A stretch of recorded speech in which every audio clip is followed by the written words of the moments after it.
아주 오래전에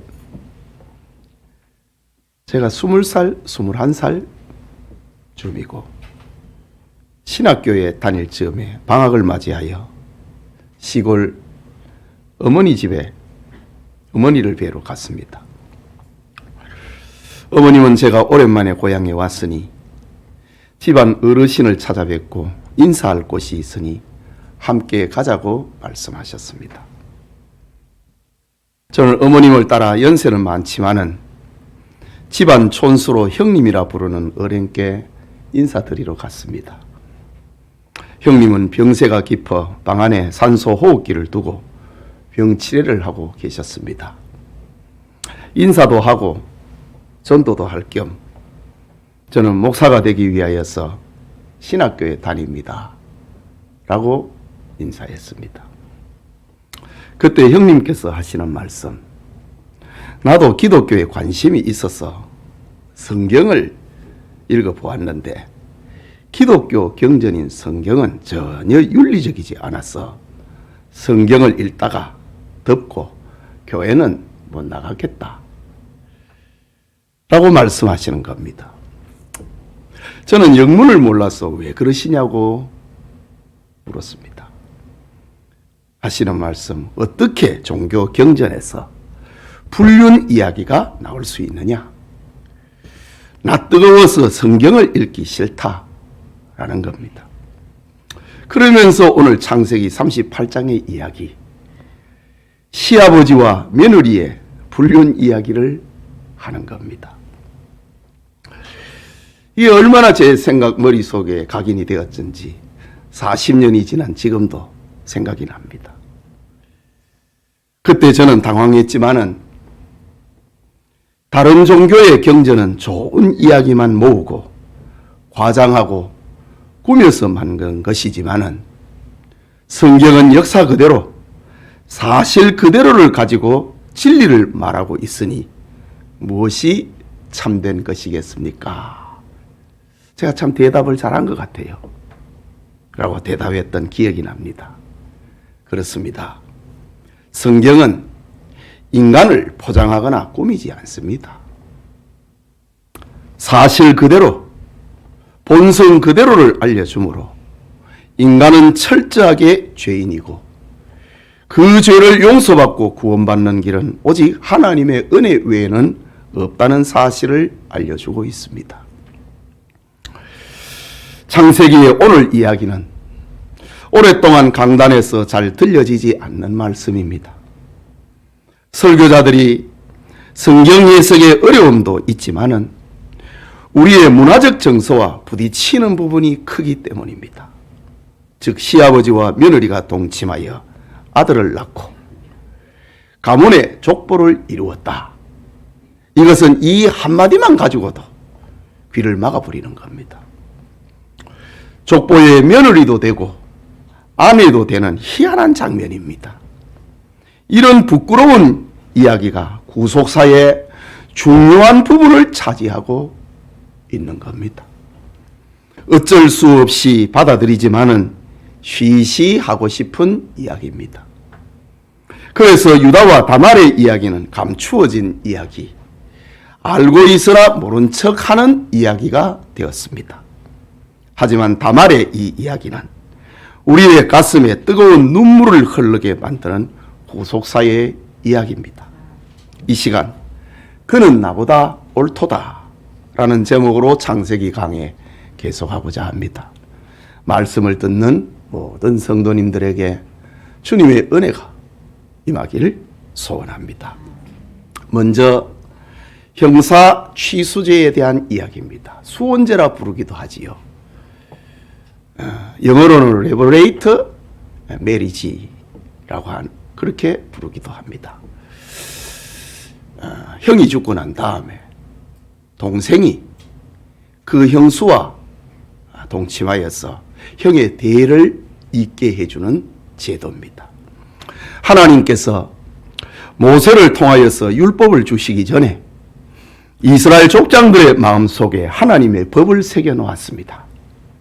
오늘 성경은 장차 율법을 통해서 구체화되지만은 원시 복음 시대에 일어난 한 사건의 이야기입니다. 그것은 고대 근동사회는 후사를 잊지 못하고 대가 끊기는 것을 가장 큰 불행으로 여겼는데, 이런 불행을 최소화하기 위하여서 두 가지 관습법이 정해졌습니다. 하나는 대리모 관습이고 다른 하나는 형사 취수제 관습입니다. 대리모 관습은 임신 능력이 없는 불인 여성이 자신의 몸종을 자기 남편에게 시바지로 내주는 것인데, 자기 몸종을 통하여서 얻은 자식으로 남편의 대를 잇게 하는 관습입니다. 아브라함의 아내 사라가 자신의 몸종 하갈을 통해서 이스마엘을 얻게 하여 후사를 잇게 한 이야기가 대리모 이야기입니다. 야곱의 아내 라헬이 자기 몸종 빌하를 주어 단과 납달리를 낳게 한 이야기가 바로 이런 배경을 가지고 있습니다. 그런데 후사를 잇지 못하는 책임이 불임 여자에게만 있는 게 아니고 남자의 불임이나 죽음 때문에 오는 경우가 있습니다. 특히 남자가 후사를 낳지 못한 채 아내를 남겨놓고 죽은 경우 남편의 동생이 형수와 동침하여 아들을 낳아줍니다. 이때 낳은 아들은 형의 아들이 되고 형의 재산을 물려받게 됩니다. 이런 관습법을 가리켜 형사 취수제, 형이 죽고 난 다음에 그의 형수를 취하여서 대를 잇게 하는 제도라는 말입니다. 이것은 모세의 율법인 신명기 25장에 아주 자세하게 기록이 되어 있습니다. 이 법을 지키지 않았을 때는 페널티 조항까지 상세하게 성경은 기록합니다. 만일 동생이 아들 없는 형수와 동침하여 형의 아들을 낳아주는 것을 거부할 경우 그 형수는 성문곁 장로들에게 가서 이렇게 호소합니다. 나의 시동생이 그의 형의 이름을 이스라엘 가운데 이어갈 생각이 없습니다. 그래서 시동생의 의무를 행하지 않으려고 합니다. 라고 성문 곁 장로들이 있는 곳에 가서 소리를 칩니다. 그러면 성읍의 장로들은 그를 불러서 설득을 합니다. 그래도 듣지 아니하면 형수는 장로들의 면전에서 그에게 다가가 그의 발에서 신을 벗기고 얼굴에 침을 뱉어버립니다. 그리고 자기 형의 가문을 이어주지 않는 사람은 이 꼴이 되어라 욕을 합니다. 그러면 동네 사람들은 그 집을 신 벗긴 자의 집이다 부르면서 대대로 창피를 줍니다. 왜 이렇게 되었을까요? 고대 이스라엘 사회에서는 여자는 재산권을 행사할 수 없었습니다. 아들도 없이 남편을 잃은 여인은 사람으로도 재산으로도 보호받을 수 없는 사각지대에 놓이게 됩니다. 그러니 형사 취수제의 관습은 한편으로는 생명의 역사를 끊이지 않고 이어가게 하는 법이고, 또 다른 한편으로는 사회적 약자인 여자를 보호하는 사회복지에 관한 법입니다. 그래서 하나님은 형사 취수제를 율법 속에 신명기 25장에 아예 법제화 시켜 놓습니다. 그리고 이 법에는 페널티 조항만 있는 것이 아니고 이 법을 실행하는 이에게는 명예로운 칭해가 주어집니다. 한 가문의 대를 이어준 사람을 높이 평가하고 그를 속량자, 히브리 말로 고엘이라고 하는 명예를 그에게 붙여줍니다. 형제의 대를 이어준 사람, 속량해준 사람, 고엘이라고 하는 명예를 부여합니다. 아마 지금 우리나라로 치면은 다른 사람을 살리기 위하여서 자기 생명을 바친 사람을 의인이라고 부르고 보상을 하는 그런 경우가 있지 않습니까? 이와 비슷한 분위기입니다. 창세기 38장과 구약 성경 가운데 룻기 성경의 공통점은 바로 이 형사 취수제에 대한 이야기입니다. 그런데 대가 끊길 위기를 극복해 줄 속량자는 시동생에게만 해당이 되는 것이 아닙니다. 룻기의 경우는 시아버지의 친척도 상속자를 낳아줄 의무가 있다고 하는 것을 말하고 있습니다. 형제가 없는 경우도 있다 이거죠. 그럴 때는 시아버지의 친척이 그러니까 삼촌이나 되는 거죠. 상속자를 낳아줄 의무가 있다는 것을 말합니다. 그래서 룻기에 가운데 등장하고 있는 룻의 가장 가까운 친족은 신벗긴 자의 집이라고 하는 불명예를 쓰게 되고, 룻의 두 번째 친족인 보아스는 룻과 동침하여 대를 잇고 아들을 오벳을 낳는데 그 사람이 바로 다윗의 할아버지입니다. 이런 의미에서 보아스는 룻의 고엘이 되어준 겁니다. 특이한 것은 이스라엘 사람들은 대를 잇고 기업을 회복시켜준 자에게 명예를 속량자, 히브리 말로 고엘이라고 하는 명예를 부여한다고 했는데, 죄를 속량해준 여호와 하나님께도 똑같은 단어 고엘이라고 하는 언어를 쓰고 있다는 겁니다. 이게 특이한 겁니다. 다시 말하자면 이스라엘 사회에서는 고엘은 하나님의 구원 활동과 같은 기능으로 이해했다는 말입니다. 그래서 이스라엘 족보의 형사 취수제, 곧 속량자를 통해서 대를 이은 두 여인의 이야기가 나오는데 바로 다말과 룻의 이야기를 족보에 기록합니다. 본문은 하나님의 구속 운동에 대단히 중요한 모형이 되고 있다고 하는 사실입니다. 오늘 우리는 그것을 보게 됩니다. 둘째로 생각하고자 하는 것은 형사 취수제와 유다의 불신앙입니다. 형제들을 떠난 유다는 이방인 친구들과 어울리며 결혼하고 아들을 셋이나 낳았습니다. 지난 시간에 살펴보았던 말씀이지요. 형통한 듯 했지만은 갑자기 첫째 아들 엘이 죽었습니다. 유다는 본능적으로 형사 취수제에 따라 그의 첫아들 엘의 후사를 있게 해주고 싶었습니다. 둘째 아들 오난을 며느리 다말에게 보내서 후사를 얻게 하라고 명했습니다. 이것은 언약의 가문에서의 마땅한 의무고 언약 백성에게 부여된 신성한 사명이었기 때문입니다. 그런데 둘째 아들 오난은 형의 가문을 이어주는 구원 사업을 기뻐하지 않았습니다.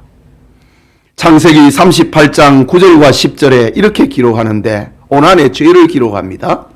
오난이 그 씨가 자기의 것이 되지 않을 줄 알므로 형수에게 들어갔을 때에 그의 형에게 씨를 주지 아니하라고 땅에 설정하며 이 일이 여호와가 보시기에 악함으로 여호와께서 그도 죽이시리라 했습니다. 유다의 집에는 갑자기 두 아들이 죽었습니다. 하지만 이 사건을 진단하고 권면하고 충고해 줄 아버지가 곁에 없습니다. 형제들도 없었습니다.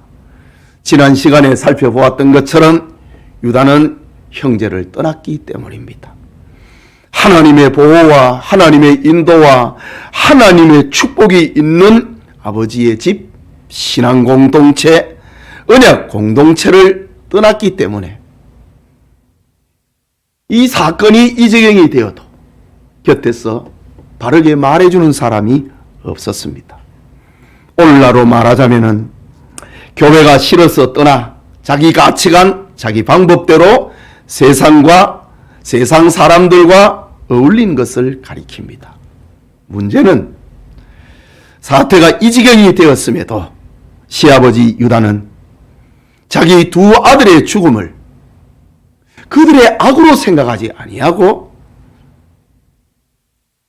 이방인 며느리 다말 때문으로 생각하고 있다는 사실입니다.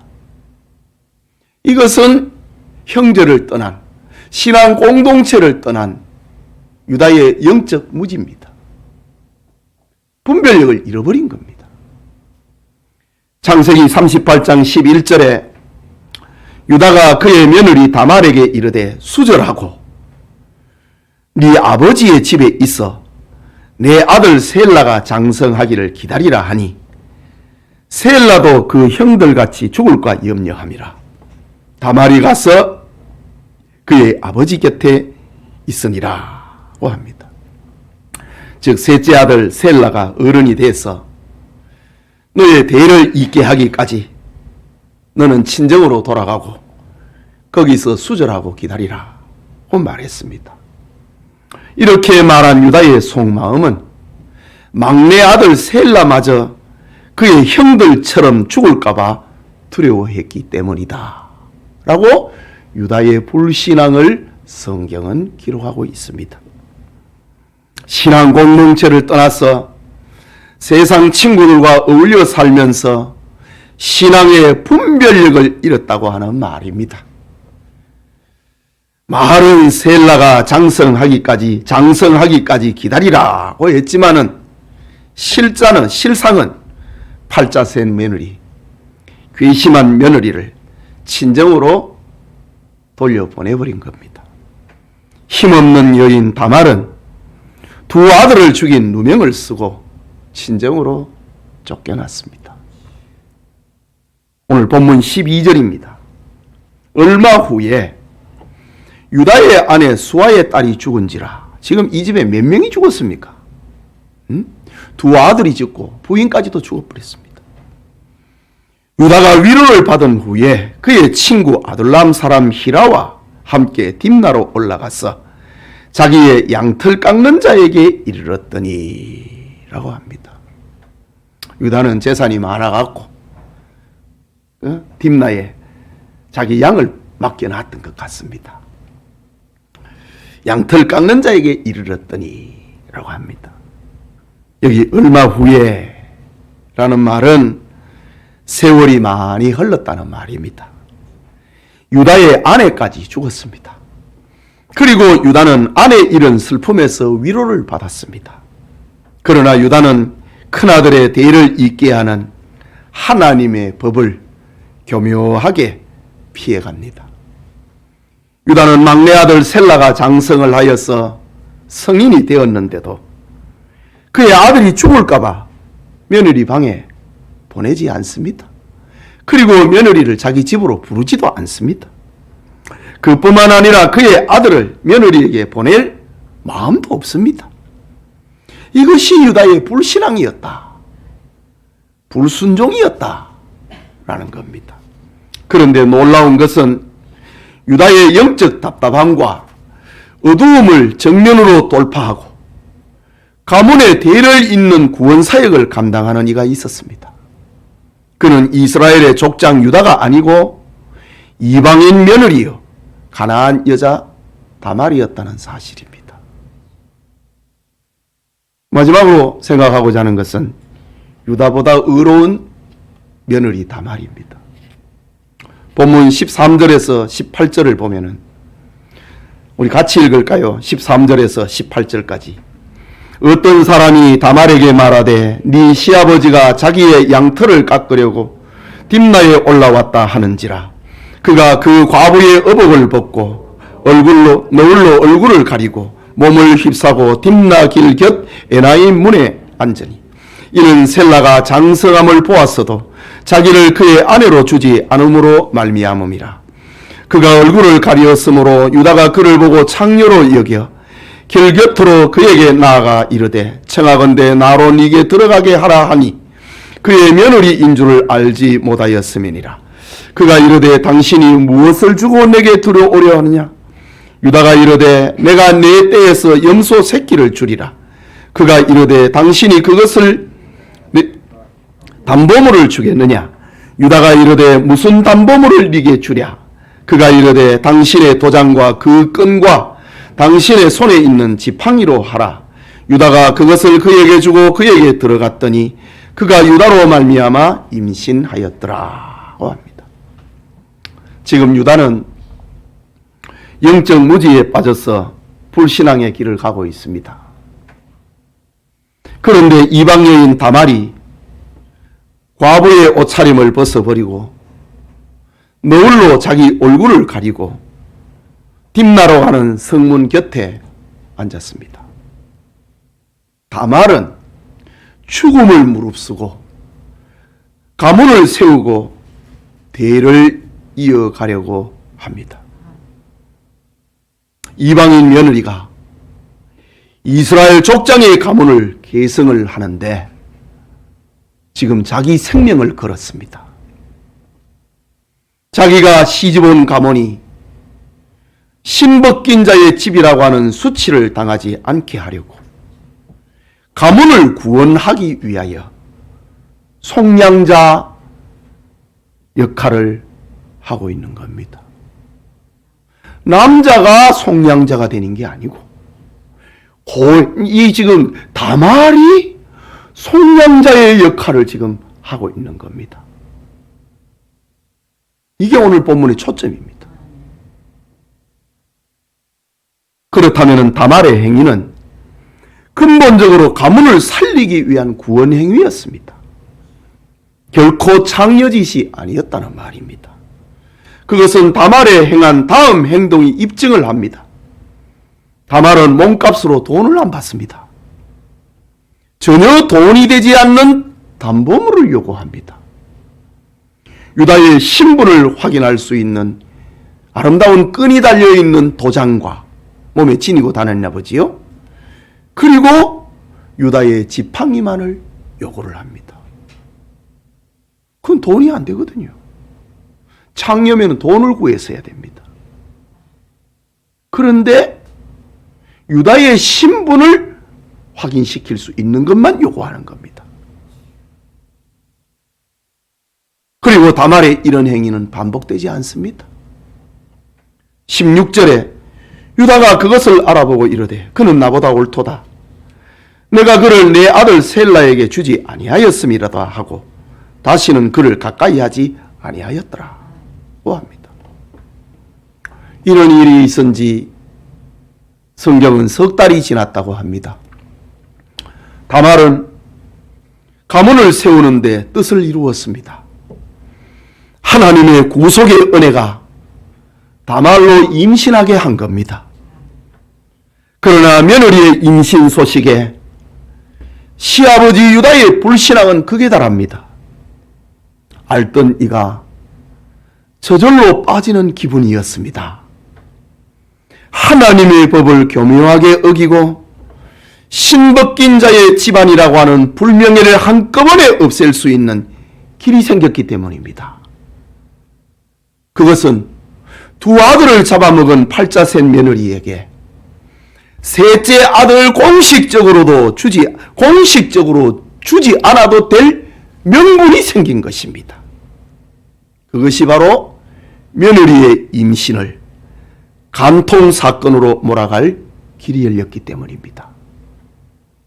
본문 24절에 석 달쯤 후에 어떤 사람이 유다에게 일러 말하되 내 며느리 다말이 행음하였고 그 행음함으로 말미암아 임신하였느니라. 유다가 이르되 그를 끌어내어 불사르라. 유다는 화를 내고 있지만은 알더니가 빠졌습니다.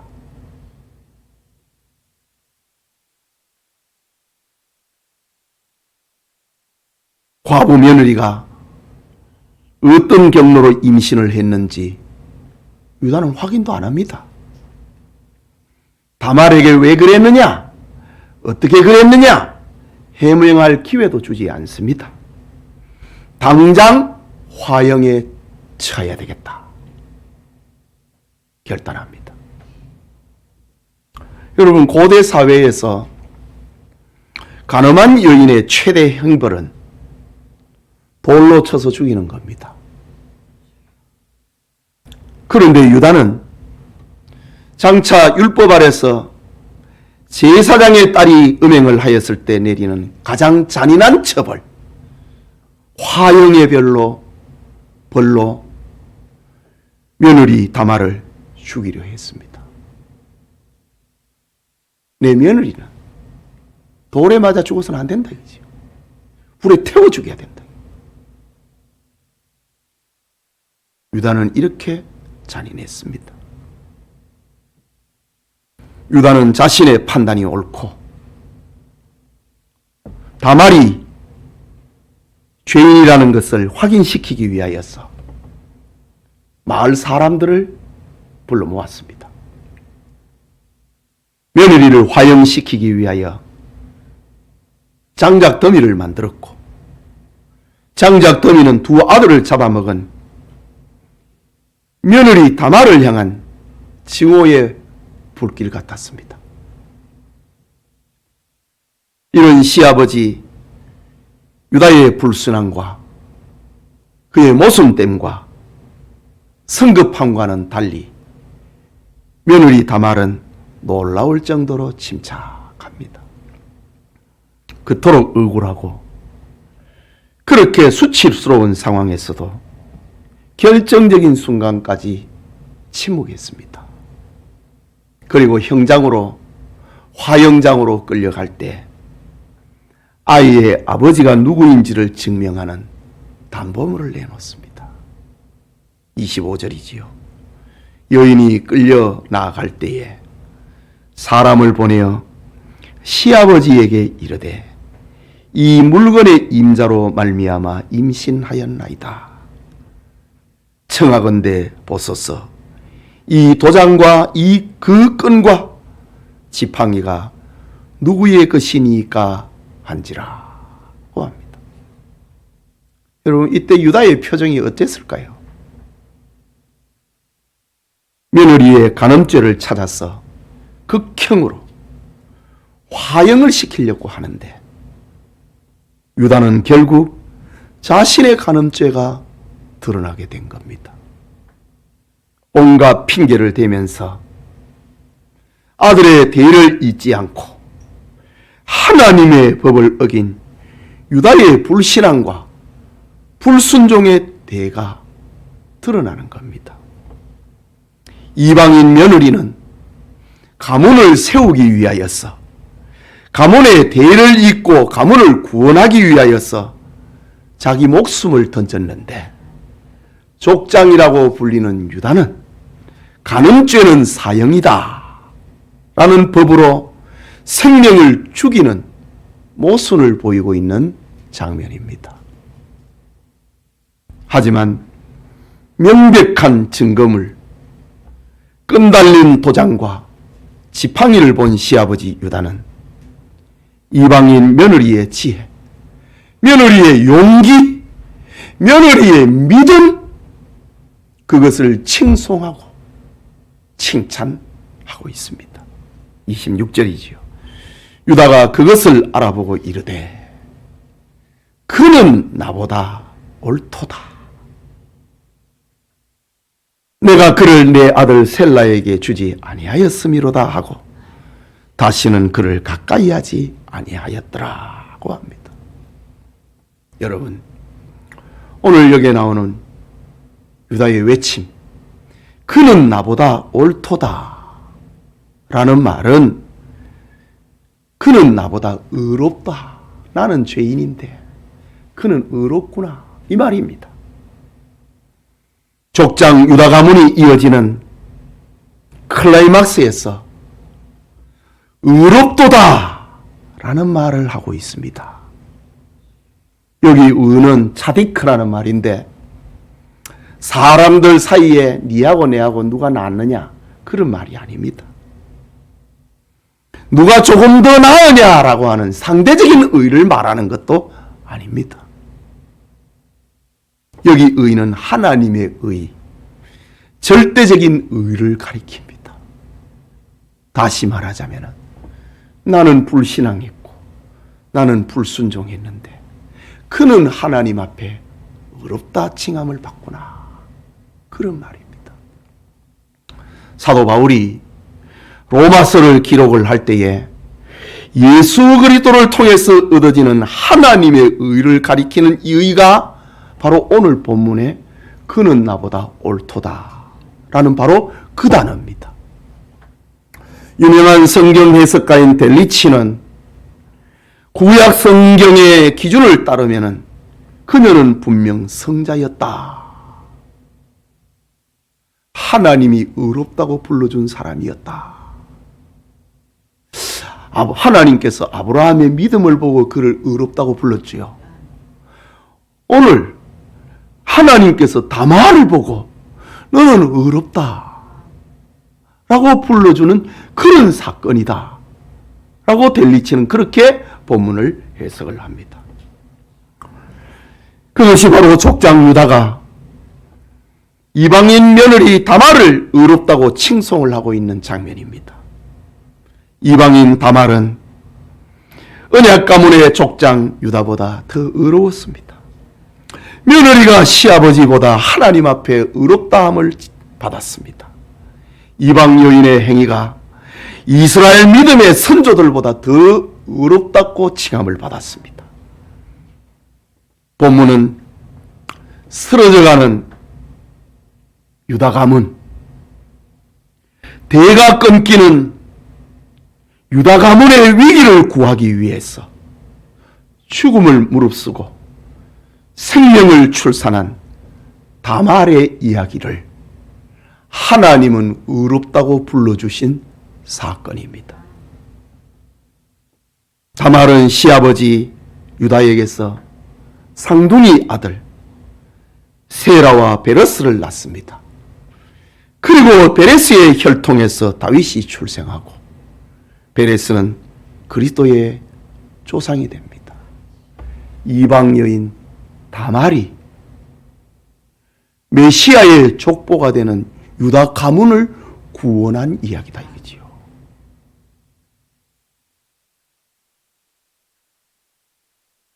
여러분, 신앙은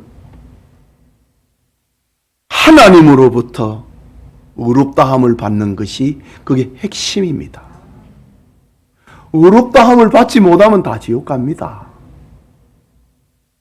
우리의 신앙은 네가 옳도다, 네가 의롭도다, 하나님으로부터 이런 칭호를 받지 아니하면 우리는 구원 못 받습니다.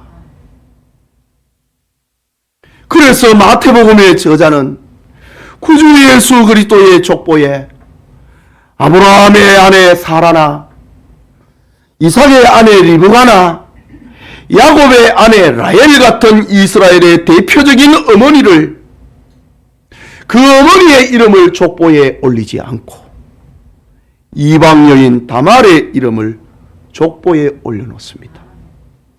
이유는 하나님으로부터 의롭음을 입었던 다말이야말로 메시아의 족보에 등장할 만한 여인이기 때문입니다. 그뿐만이 아닙니다.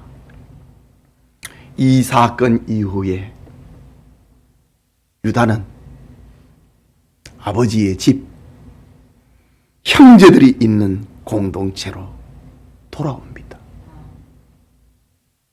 이 얼마나 아름다운 신앙의 이야기입니까? 요셉을 팔아버리고 난 다음에 요셉은 13년 감옥 생활을 하고 총리로 등극을 해서 7년 풍년을 겪습니다. 20년이 지났습니다. 그리고 그 풍년 동안에 한 1, 2년 정도는 풍년을 그 양식을 먹고 살았지요.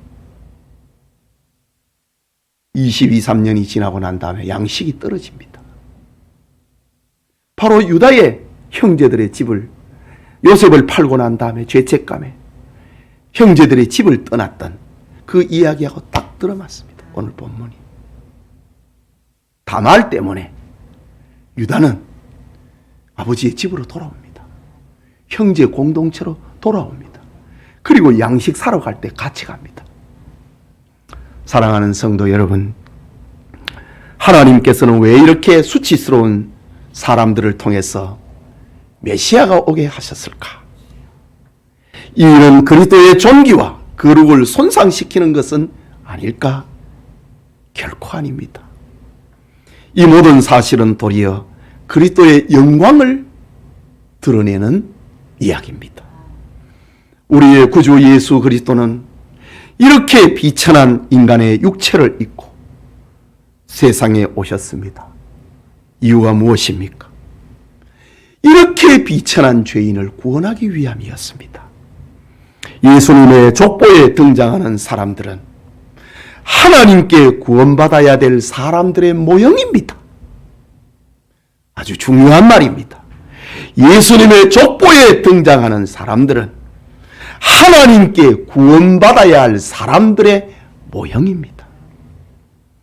우리는 이런 죄에서 구원받았습니다.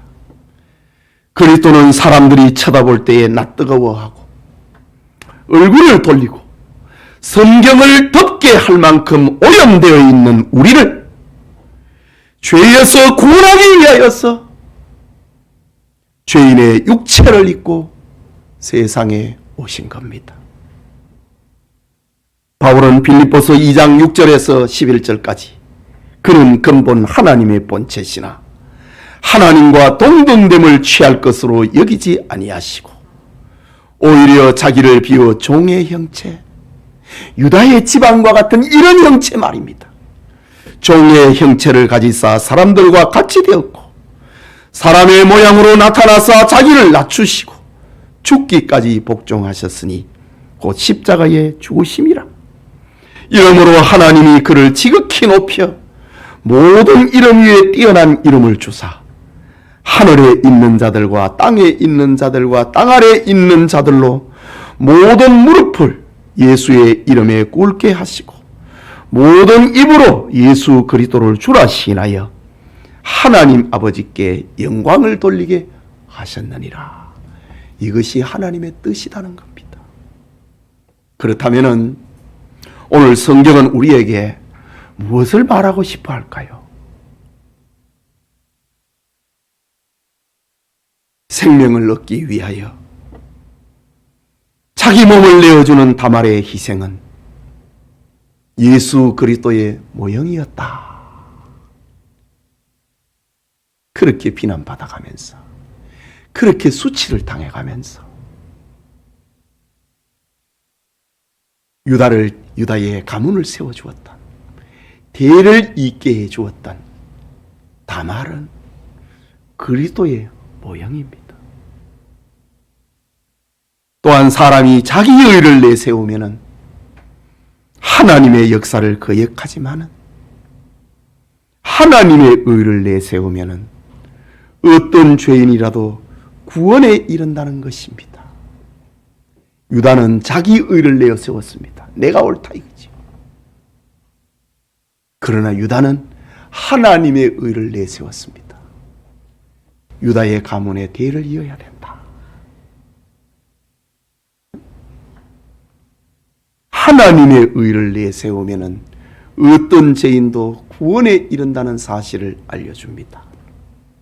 그리고 교회는 사람이 옳다는 것을 따라가는 것이 아니고 하나님이 옳다 하는 것을 한 목소리로 따라가는 그리스도의 몸이라고 하는 사실입니다. 이 시간 우리는 아름답고 점잖은 모습으로 예배를 드리고 있습니다. 어떤 고상한 성도는 우아하게 신앙생활을 하고 싶습니다 라는 말을 하는 것을 들은 기억이 있습니다. 그러나 우리는 본래 아름답지도 못하고 점잖지도 못하고 고상하고 우아한 것과는 거리가 먼 사람들입니다. 우리의 본성에 죄가 뿌리 깊이 박혀 있습니다. 그 안에서 날마다 추하고 악한 죄가 뿜어 나오는 겁니다. 우리에게는 소망이 없습니다. 그러나 다말처럼 사모하는 마음으로 은혜의 보좌 앞에 나오는 자에게 하나님은 의롭다고 하십니다. 복을 주십니다. 유다의 회개하는 목소리, 그는 나보다 옳도다. 그는 나보다 의롭도다.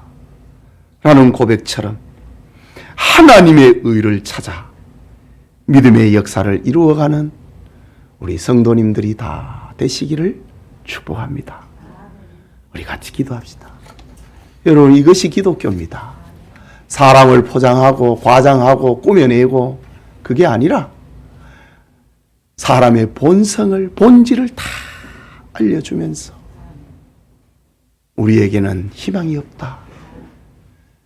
그래서 하나님의 의를 찾아야 된다.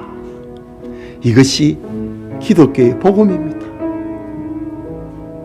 오늘 다말의 이야기를 통해서 다말이 얼마나 끌려갑니다.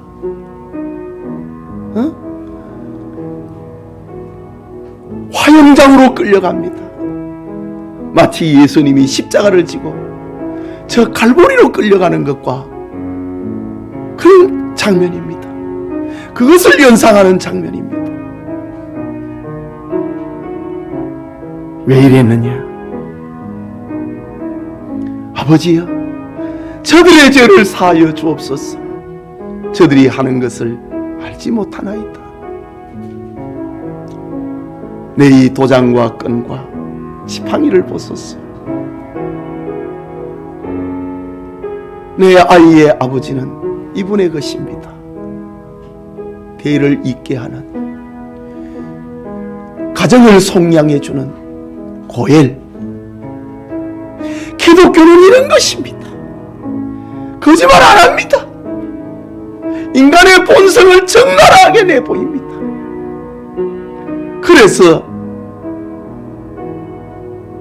인간은 전적으로 부패했고 구원자는 오직 예수님밖에 없다는 사실을 알려주는 것.